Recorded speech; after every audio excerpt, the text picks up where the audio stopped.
ओम श्री गुरुदेव दत्त. नमस्कार मित्रांनो, तुमचे ओम श्री गुरुदेव दत्त या चॅनलमध्ये मनापासून स्वागत. आजच्या भागामध्ये आपण संपूर्ण चातुर्मास म्हणजे या चातुर्मासात कुठली कृती व्रते वैकल्प येतात ते बघणार आहोत. 17 जुलै बुधवार आषाढी एकादशी आहे. देवशयनी एकादशी असे देखील या एकादशीला म्हणतात. म्हणजे चातुर्मासाचा प्रारंभ या दिवसापासून होणार आहे.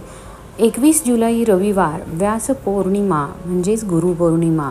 4 ऑगस्ट रविवार दीपपूजन म्हणजे दिव्याची अमावस्या. या दिवशी दीपपूजन हे केले जाते. 5 ऑगस्ट श्रावण समारंभ, पहिला सोमवार आणि पहिली शिवमूठ म्हणजे तांदूळ. 9 ऑगस्ट शुक्रवार रोजी नागपंचमी. 12 ऑगस्ट दुसरा श्रावणी सोमवार आणि शिवमूठ आहे तीळ. 15 ऑगस्ट गुरुवार, या दिवशी काय असतो? स्वातंत्र्य दिन. 19 ऑगस्ट सोमवार नारळी पौर्णिमा, रक्षाबंधन आणि तिसरा श्रावणी सोमवार. या दिवशी शिवमूठ ही मूग आहे. 23 ऑगस्ट सोमवार श्रीकृष्ण जन्माष्टमी. चौथा श्रावणी सोमवार शिवमूठ असणार आहे जवस. 27 ऑगस्ट मंगळवार, या दिवशी दहीकाला म्हणजेच दहीहंडी असणार.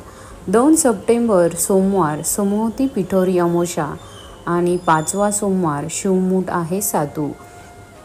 त्यानंतर 6 सप्टेंबर शुक्रवार, या दिवशी हरतालिका तृतीया. 7 सप्टेंबर शनिवार गणपती गणेश चतुर्थी. 8 सप्टेंबर रविवार ऋषीपंचमी. 10 सप्टेंबर मंगळवार गौरी आव्हान. 11 सप्टेंबर बुधवार गौरी पूजन. 12 सप्टेंबर गुरुवार गौरी विसर्जन. 17 सप्टेंबर मंगळवार अनंत चतुर्दशी गणेश विसर्जन. 18 सप्टेंबर बुधवार पितृपक्ष प्रारंभ. सदर दिवशी खंडग्रास चंद्रग्रहण आहे, परंतु सदर ग्रहण भारतातून दिसणार नसल्याने वेदादी कोणतेही नियम पाळू नये असे दाते पंचांगामध्ये सांगितले आहे. 2 ऑक्टोबर सर्वपित्री अमावस्या, पितृपक्ष समाप्ती. 3 ऑक्टोबर गुरुवारी घटस्थापना, नवरात्रोत्सवला प्रारंभ होतो. 7 ऑक्टोबर सोमवार ललित पंचमी. 10 ऑक्टोबर गुरुवार अष्टमी होम हवन, घागरी फुंकणे, महालक्ष्मी पूजन. 11 ऑक्टोबर शुक्रवार नवमी होम हवन. 12 ऑक्टोबर शनिवार दसरा विजयदशमी. या दिवशी रावणाचे दहन हे केले जाते. 16 ऑक्टोबर बुधवार कोजागिरी पौर्णिमा. 28 ऑक्टोबर सोमवार वसुबारस. या दिवसापासून दीपावलीची सुरुवात ही होते. 29 ऑक्टोबर मंगळवार धनत्रयोदशी. 31 ऑक्टोबर गुरुवार नरक चतुर्दशी, पहिली अंघोळ.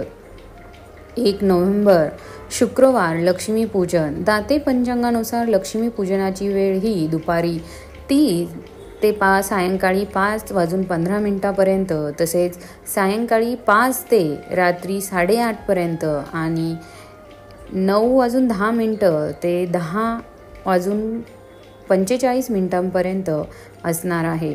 2 नोव्हेंबर शनिवार दिवाळी पाडवा, बळी प्रतिपदा, 3:30 मुहूर्तापैकी एक शुभ दिवस.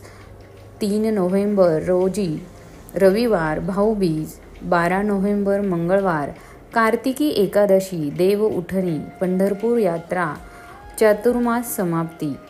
13